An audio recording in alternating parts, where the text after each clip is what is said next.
Hi hello నమస్తే welcome to విజయ మా ఊరు ఆడియో బుక్స్ ఛానల్. నేను విజయలక్ష్మిని. ఫ్రెండ్స్, నవల స్రవంతిలో ఎద్దనపూడి సులోచన రాణి గారి నవల బంగారు కలలు ఆడియోగా వినిపిస్తున్నాను కదా. మరి ఈరోజు బంగారు కలలు ఆడియో 5వ భాగం వినిపించబోతున్నాను. మరి ఆలస్యం చేయకుండా కథలోకి వెళ్ళిపోదాం. సరోజ కూతురికి తలదువ్వి మంచి గౌను తొడిగి ముస్తాబు చేస్తోంది. ఏంటమ్మా ఈ హడావిడి, ఎవరొస్తున్నారు అంది మంగమ్మ. ఎవరా? దేవుడు మంగమ్మ.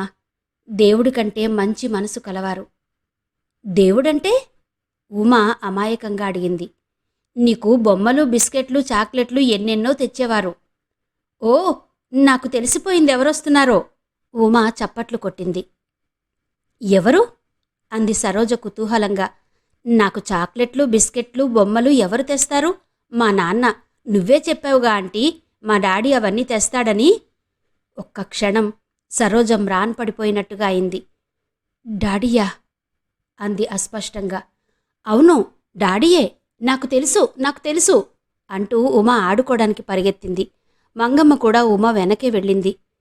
డాడీయా, సరోజ తనలో తనే మళ్ళీ అనుకుంది. అన్న టైం ప్రకారం రవి రానే వచ్చాడు.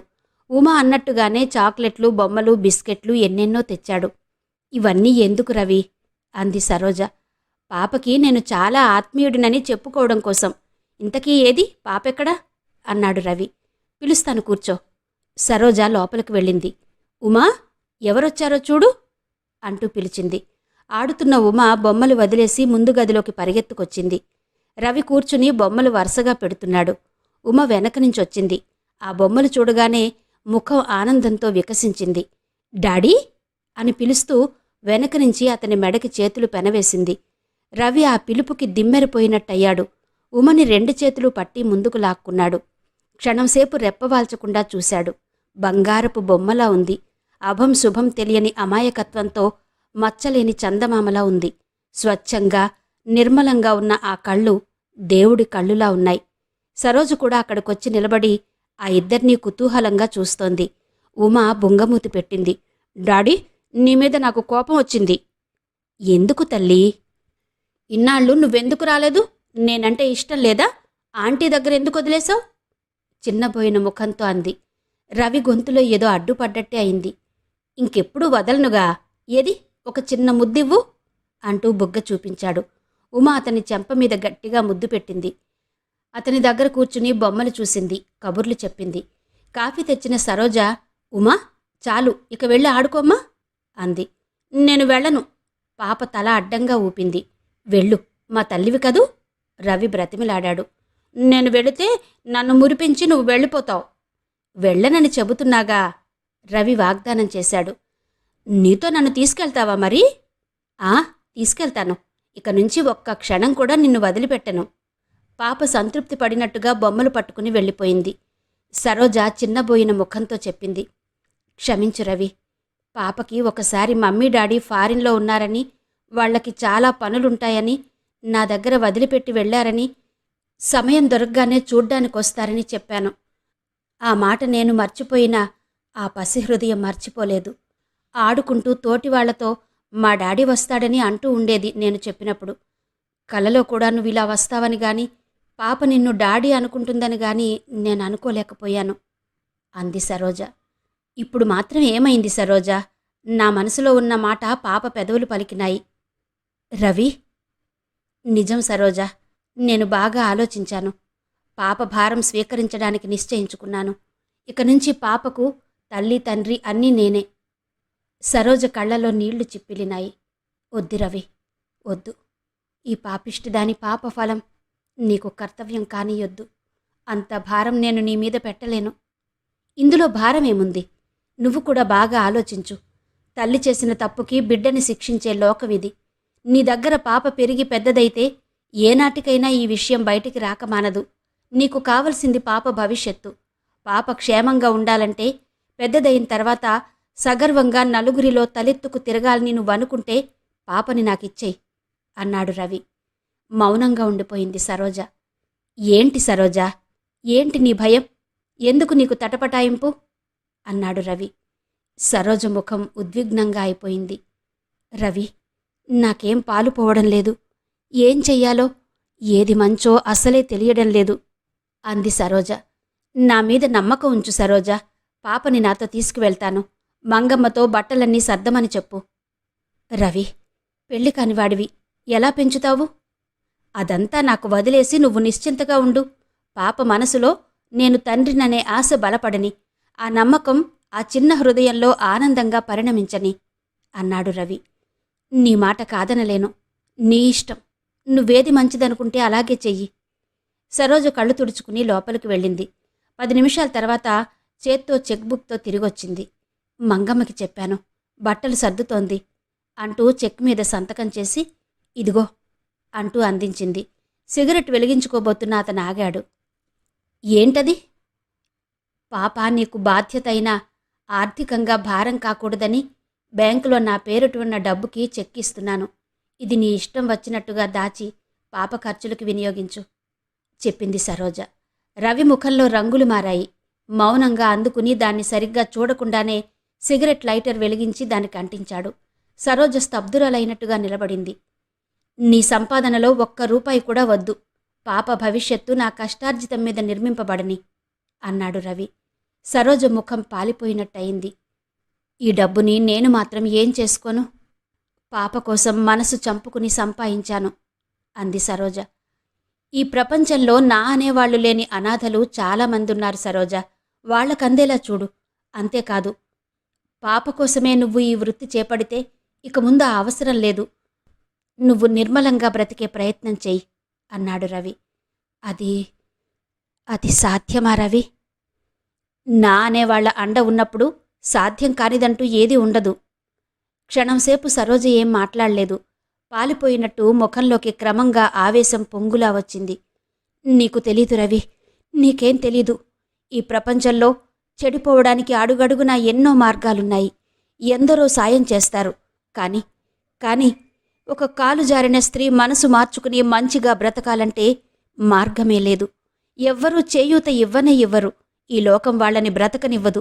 తన వ్యంగ్యోక్తులతో చీత్కారాలతో క్షణక్షణం శూలాల్లా పొడిచి చిత్రవధ చేస్తుంది. బ్రతుకంటే భయపడి పారిపోయేలా తరిమి తరిమి వినోదం చూస్తుంది. ఆవేశపడకు సరోజ. లోకం మరీ నువ్వు అనుకున్నంత దుర్మార్గం కాదు. మనసున్న ఏ మనిషి అయినా నీలాంటి వాళ్లకి సానుభూతి చూపిస్తారు. ఇక నుంచి పాపతో పాటు నీ మంచి చెడ్డలు కూడా నావే. రవి, నువ్వు చెప్పేది నిజమైతే నేను మళ్ళీ మామూలుగా బ్రతకడానికి వీలవుతుందంటే అంతకంటే నాకింకేం కావాలి? ఈ నాట్యం చేసి చేసి విసుగెత్తిపోయాను. నేను రోజూ సాయంత్రం అయ్యేసరికి ఇష్టం ఉన్నా లేకపోయినా ముఖానికి రంగు పూసుకుని కాలికి గజ్జ కట్టి మరబొమ్మలా ఆడడమే నా బ్రతుకైపోయింది. నాకీ దర్జాలు, సుఖాలు, ఆడంబరం, ఐశ్వర్యం ఏవీ వద్దు. ఇవి కావాలని నేను ఎప్పుడూ కోరుకోలేదు. చితికిపోయిన నా బ్రతుక్కి ఎక్కడన్నా ప్రశాంతంగా చిన్న ఇంట్లో పూల మొక్కలు పెంచుకుంటూ, ఇష్టమైన పుస్తకాలు చదువుకుంటూ, ఒకరి ఒత్తిడి లేకుండా, ఒకరి ఆజ్ఞలకి బద్ధురాలిగా కాకుండా, ఒకరి కనుసన్నల్లో మెలగాల్సిన కర్మ లేకుండా, స్వతంత్రంగా, నిర్మలంగా, హాయిగా నా బ్రతుకు నా ఇష్టంగా గడిపితే చాలు. ఆ స్వర్గం నాకు లభిస్తుందా? అంత అదృష్టం నాకుందా ఈ జన్మలో? అంత మాటలొద్దు సరోజా. నువ్వు కోరుకున్న అవకాశం కల్పించే పూచీ నాది. రవి, సరోజ చప్పున అతని పాదాల మీద కొంగింది. అరే, ఏంటి పిచ్చితనం? రవి మధ్యలోనే లేవదీశాడు. నీ మాటలతో నాకు పునర్జన్మ వస్తున్నట్టుంది రవి. నువ్వు మళ్లీ పునర్జన్మలోకి రావాలి సరోజా. ఈ క్షణం నుంచి ఒంటరితనం అనేది నీ దరిదాపులకి కూడా రాదు. నీకు రవి ఉన్నాడు అనే ధైర్యంతో నువ్వు నిశ్చింతగా ఉండాలి. ఉంటానని మాటివ్వు. ఇంతలో మంగమ్మ చిన్న సూట్ కేసు తీసుకుని పాపని వెంటబెట్టుకుని అక్కడికొచ్చింది. ఉమ చాలా హుషారుగా ఉంది. ఓ, నేను మా డాడీతో వెళ్ళిపోతున్నాను అంటూ గంతులేసింది. సరోజ కూతుర్ని దగ్గరకు తీసుకుని బుగ్గలు పుణికి గట్టిగా ముద్దు పెట్టుకుంది. కళ్ళ నుంచి నీళ్లు జలజలా రాలాయి. ఆంటీ, ఏడుస్తున్నావా? ఎందుకు? నేను వెళ్ళిపోతున్నానా?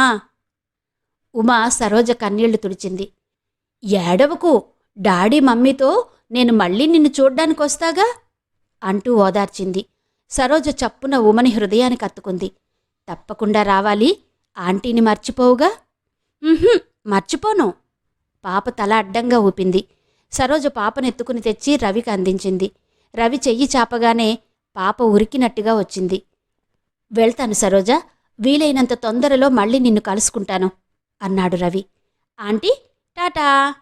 పాప చెయ్యి ఊపింది. టాటా. సరోజ కూడా చెయ్యి ఊపింది. ఉబికి వస్తున్న కన్నీళ్లు బలవంతంగా నిగ్రహించుకుని పెదవుల మీద చిరునవ్వు తెచ్చుకుంది. రవి పాప ఎక్కిన టాక్సీ కదిలిపోయింది. ఏంటమ్మా ఈ నిర్ణయం? బాగా ఆలోచించే చేశావా? అంది మంగమ్మ. బాగా ఆలోచించే చేశాను మంగమ్మ. నేను బ్రతికున్నదే పాప కోసం. రవి వచ్చి నా జీవితంలో భారం చాలా తగ్గించేశాడు. పుట్టెడు దిగులుని ఎక్కడలేని శాంతిగా మార్చి వెళ్ళాడు. అందుకే దాని గురించి ఆలోచించే కన్న మమకారం తెంచుకున్నాను. సరోజు ముఖంలో ఆనందం, దుఃఖం రెండూ పోటీపడ్డాయి. ఆ క్షణంలో కూతురి భవిష్యత్తు గురించి నిశ్చింత కలిగినా కూతురు వెళ్ళిపోయిన వెలితి భరించలేనట్టుగా మంగమ్మ భుజం మీద వాలి బావురుమంది. జైలు సూపరింటెండెంట్ గది. శేషగిరి బొంబాయి నుంచి విదేశీ బట్టలు, సువాసన ఇచ్చే క్రీంలు హైదరాబాద్కి రహస్యంగా చేరవేస్తూ పట్టుబడి అరెస్టయ్యాడు. జైలు శిక్ష అనుభవించి ఆ రోజే విడుదలయ్యాడు. శేషగిరికి జైలుకెళ్లడం అనేది అలవాటైపోయింది. ఆఫ్టరాల్ అది ఈ దేశంలో ఒక భాగమే కదా అనే స్థితికొచ్చాడు. గౌరవం, మర్యాద అనేవి వదిలేస్తే మనిషి ప్రాణానికి ఎంత సుఖమో అతన్ని ఎవరైనా కదిపితే గంటన్నర ఆపకుండా లెక్చరిస్తాడు. వెళ్ళొస్తానండి. జైలు సూపరింటెండెంట్కి ఎంతో నమ్రతగా నమస్కరించాడు. అదిగో ఆ మాటే అనకూడదంటాను. కిందటిసారి కూడా ఇలాగే అని 6 నెలలు తిరగకుండానే మళ్ళీ వచ్చావు. వెళ్తాను, ఇక కనిపించకండి అని అను, బావుంటుంది. చూడు శేషగిరి, కండబలం, బుద్ధిబలం అమోఘంగా ఉన్న యువకుడు నువ్వు. ఈ స్మగ్లింగ్ నాన్సెన్స్ లేకుండా నిజాయితీగా కష్టపడి పనిచేస్తే ఎంతో వృద్ధిలోకొస్తావు అంటూ హితబోధ చేశాడా జైలర్. నాకు బుద్ధితో తప్ప శరీరంతో కష్టపడ్డం రాదండి. అట్లాంటిదేవైనా ఉంటే మీరే చూపించండి. మిమ్మల్ని నమ్ముకుని మీ దగ్గరే ఉంటాను ఎంతో నిజాయితీగా అన్నాడు. నీకెవరూ లేరా శేషగిరి? ఎవరూ లేరండి. ఉన్న ఒక్క భార్య నేను బీదవాడినని, నాతో కాపురం చేయనని పోట్లాడి పుట్టింటికి పోయింది. అప్పట్నుంచి బ్రతుకు మీద విరక్తి పుట్టింది. ఎలాగైనా సరే డబ్బు సంపాదించాలనే యాసతో ఈ పనులు మొదలుపెట్టాను అంటూ కళ్ళు ఒత్తుకున్నాడు. అయ్యో పాపం, పూర్ మ్యాన్. సానుభూతిగా చూశాడాయన. వెళ్తానండి, తమ సలహా మర్చిపోను. ఇక నుంచి పస్తులతో మాడి చచ్చిపోతాను గాని ఇలాంటి వెధవ పనులు చెయ్యనండి. నిజాయితీగా ఉంటాను, నన్ను గుర్తుపెట్టుకోండి. శేషగిరి మాటల మధ్యలో సూపరింటెండెంట్ గారి ఖరీదైన పార్కర్ పెన్ కొట్టేసి లాల్చీ జేబులో తోసేశాడు. వస్తానండి. అదే ఆ మాట అనొద్దన్నారుగా, ఇక కనిపించనండి. ఎంతో నమ్రతగా నమస్కరించి వెళ్ళిపోయాడు. Poor fellow. ఆయన సానుభూతిగా చూశాడు. కుంభవృష్టిగా వాన పడుతోంది. రాజారావు గారింట్లో జ్యోతి హాల్లో కూర్చుని చదువుకుంటోంది.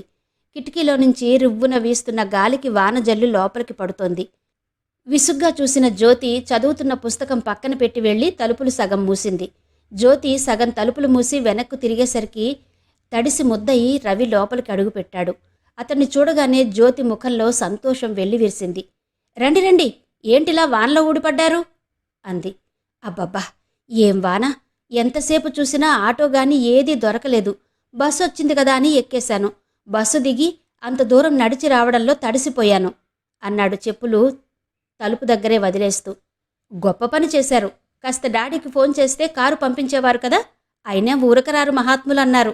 ఏంటో అంత పని. నాన్నగారితో మాట్లాడాలి. సరే అయితే, ఆయన 5 గంటలకు గానీ ఆఫీస్ నుంచి రారు.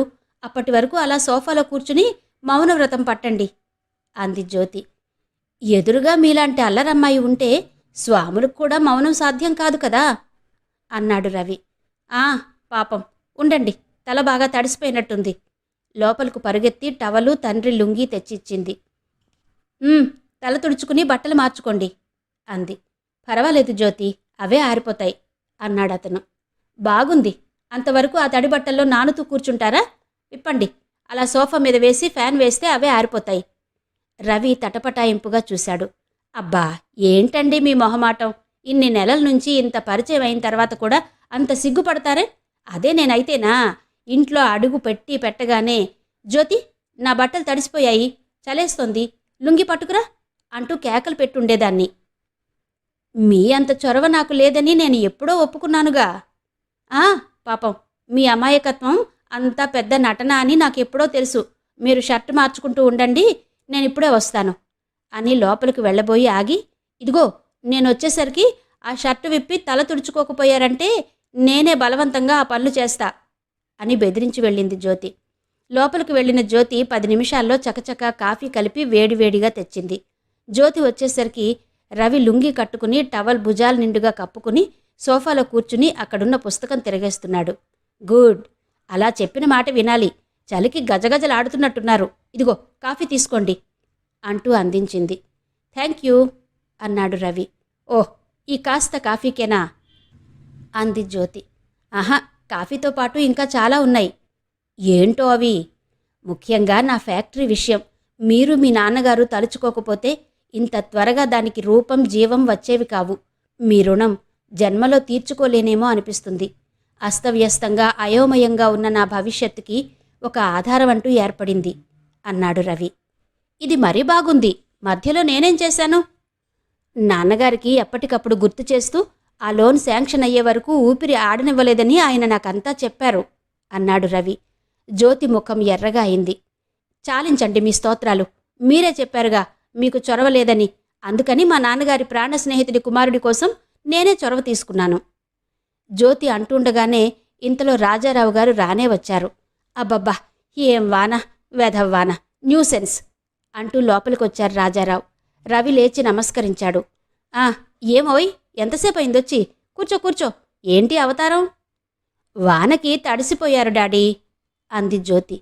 ఆహా, జలుబు చేసి జ్వరం రాకుండా జాగ్రత్త పడ్డాడన్నమాట అంటూ ఆయన కూర్చున్నారు. ఏంటో ఈ విశేషాలు? ఎంతవరకు వచ్చింది నీ ఫ్యాక్టరీ అని అడిగారు. అంతా పూర్తయిందండి. వచ్చే గురువారం తిథి నక్షత్రం అంతా బాగుందని చెప్పారు. ఆ రోజునే ఫ్యాక్టరీ ఓపెనింగ్ పెట్టుకున్నాను. ప్రయత్నానికి మీరే నాంది పలికారు. మీ సహాయం లేకపోతే ఇది సాధ్యమయ్యేది కాదు. మీరే వచ్చి ఓపెన్ చెయ్యాలి అన్నాడు రవి. అవునోయ్, ఇదే మాట మీ నాన్న కూడా ఉత్తరం రాశాడు. ఈరోజే వచ్చింది అంటూ జేబులో నుంచి తీసి కూతురికిచ్చాడు. కానీ అలాంటివేవి నాకు అలవాట్లేవే మరి అన్నాడు. అబ్బా, అలవాటు చేసుకో డాడీ. మీ స్నేహితుడు ఇంత బాగా ఉత్తరం రాస్తే అంది జ్యోతి. సరే, అలాగే లేవయ్యా. ఆయన వెంటనే అంగీకరించారు. రవి ఫ్రూట్ కౌనింగ్ ఇండస్ట్రీ అన్న బోర్డు దూరానికి కొట్టొచ్చినట్టుగా కనబడుతోంది. కొత్తగా కట్టిన ఆ ఫ్యాక్టరీ ఆవరణంతా రంగురంగుల కాగితాలతో తోరణాలు వేలాడుతున్నాయి. గేటుకి ఎర్రటి గుడ్డ మీద తెల్లటి అక్షరాలతో సుస్వాగతం అని ఉంది. ఫ్యాక్టరీ ఆవరణంతా అప్పటికే వచ్చి ఉన్న ఆహుతులతో కిటకిటలాడుతోంది. రవి, వేణు హడావిడిగా అటూ ఇటూ తిరుగుతున్నారు. ఫ్యాక్టరీకి మేనేజర్గా నియమించబడిన చిదంబరం పెత్తనమంతా తనదే అన్నట్టు గడబిడ చేస్తున్నాడు. ఇంతలో ఫ్యాక్టరీ గేటు ముందు రాజారావు గారి కారు వచ్చి ఆగింది. అందులో నుంచి ఆయన, జ్యోతి దిగారు. వాళ్లను చూడగానే పురుషోత్తం గారు, రవి గబగబా ఎదురు వెళ్లారు. చిదంబరం మాత్రం ఆయన చూడగానే ముఖం చిట్లించి పని ఉన్నట్టు మెల్లిగా ఓ పక్కకి జారుకున్నాడు. పురుషోత్తం గారు రాజారావుని చూడగానే, ఏరా, ఎంత గొప్ప ఆఫీసర్వైతే మాత్రం మరి ఇంత లేటా అంటూ డబాయించాడు. నీకు తెలియదులే, ఊరుకోరా. చీఫ్ గెస్టులు ఎప్పుడూ అట్లాగే లేటుగా రావాలి. అందరూ ఎదురు చూస్తూ ఉండాలి అంటూ ఎదురు డబాయించారాయన. రండి ఆహ్వానించాడు రవి. రాజారావు రిబ్బన్ కత్తిరించారు. పురుషోత్తం గారు కొబ్బరికాయ కొట్టి దేవుడికి హారతి ఇచ్చారు. ఆయన వెంటనే పక్కకు తిరిగి రాజారావుని గాఢంగా కౌగలించుకున్నాడు. రాజా, నువ్వు మళ్ళీ హఠాత్తుగా కనిపించడం, మా రవికి ఇంత సాయం చెయ్యడం చాలా సంతోషంగా ఉందిరా నాకు అన్నారు. చాలా అంటే ఎంతరా?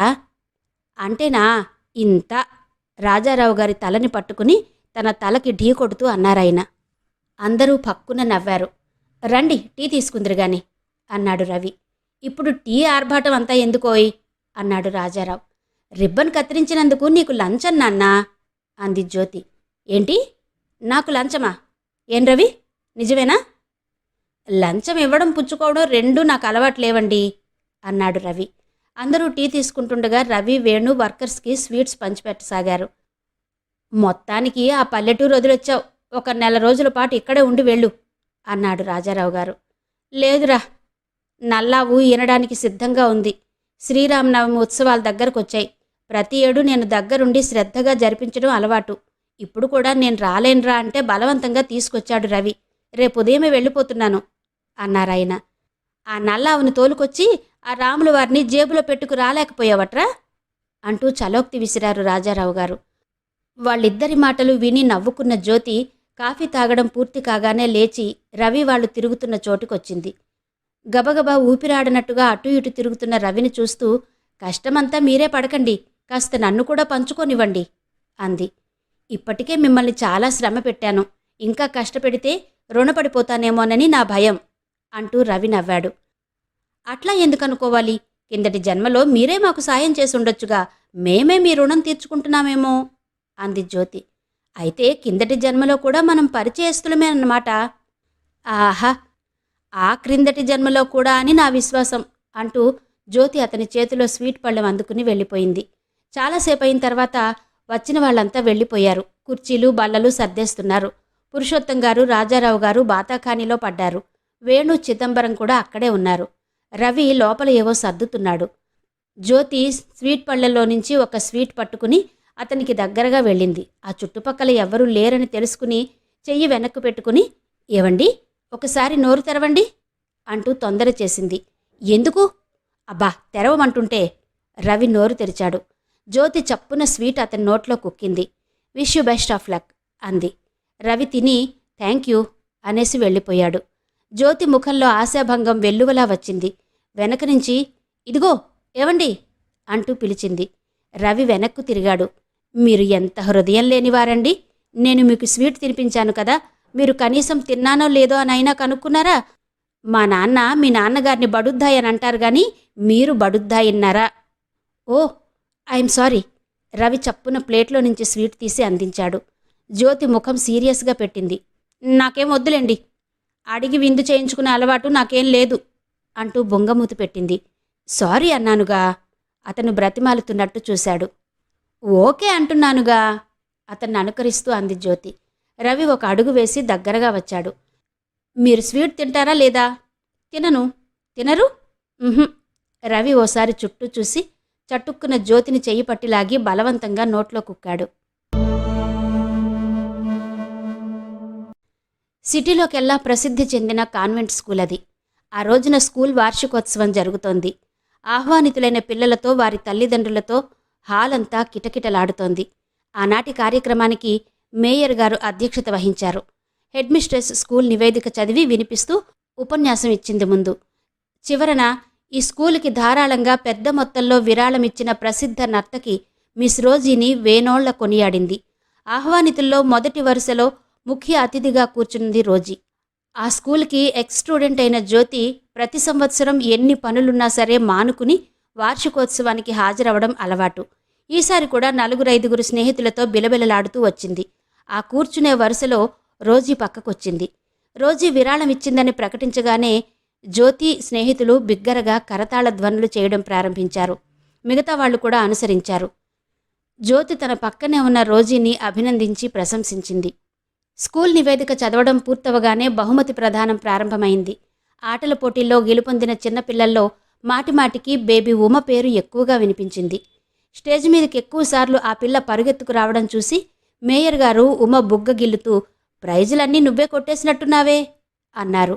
తడవ తడవకి బహుమతి గ్రహీతగా బేబీ ఉమ హెడ్ మిస్ట్రెస్ పేరు ప్రకటిస్తుంటే ఉమ పరుగెత్తుకొచ్చి తన చిన్నారి చేతులతో బహుమతులు అందుకుంటుంటే అందరూ అభినందిస్తుండగా చప్పట్లు మోగిస్తుంటే రోజీ కళ్ళారా చూసుకుంటున్నట్టు కూర్చుంది. ఆనందంతో గర్వంతో ఆమె ముఖం దీప్తివంతమైంది. మునుపెన్నడూ ఎరుగని చిత్రమైన శాంతితో ఆమె మనసు తేలికగా అయింది. కూర్చున్న వారిలో వెనక కుర్చీలో నుంచి తన పక్కన కూర్చున్న జ్యోతి స్నేహితులు ఉమను చూసి, ఈ పిల్లెవరో చాలా రేచులా ఉందే అని ప్రశంసించడం వినగానే పులకించినట్టయింది రోజీకి. పిల్లల నృత్యనాటిక ప్రారంభమైంది. ఉమ సిండ్రెల్లాలాగా వేసింది. అందరూ పిల్లలు ఎంతో బాగా చేశారు. ప్రోగ్రాం అవగానే ఉమ ఆంటీ అంటూ చేతుల నిండా ఉన్న బహుమతులన్నీ సంబరంగా చూపించింది. రోజీ ఉమని చప్పున దగ్గరకు లాక్కుని హృదయానికి హత్తుకుంది. వెర్రి ఆనందంతో ఉక్కిరిబిక్కిరవుతున్నట్టుగా ఉమ నుదుటి మీద గట్టిగా ముద్దు పెట్టుకుంది. ఎవరండి ఈ అమ్మాయి? పక్కనే కూర్చుని ఉన్న జ్యోతి కుతూహలంగా అడిగింది. మా బంధువులమ్మాయి అంది రోజీ. తెలివితేటలు కాదు, చిదిమి దీపం పెట్టేంత అందం కూడా ఉంది. పెద్దదైతే మీలాగే మంచి డాన్సర్ని చెయ్యండి అంది జ్యోతి. ఈ మాట వినగానే రెప్పపాటుగా రోజీ ముఖంలో బాధ మెరమెరలాడింది. ఆంటీ, డాడీ రాలేదే? ఉమ మారం చేస్తూ అడిగింది.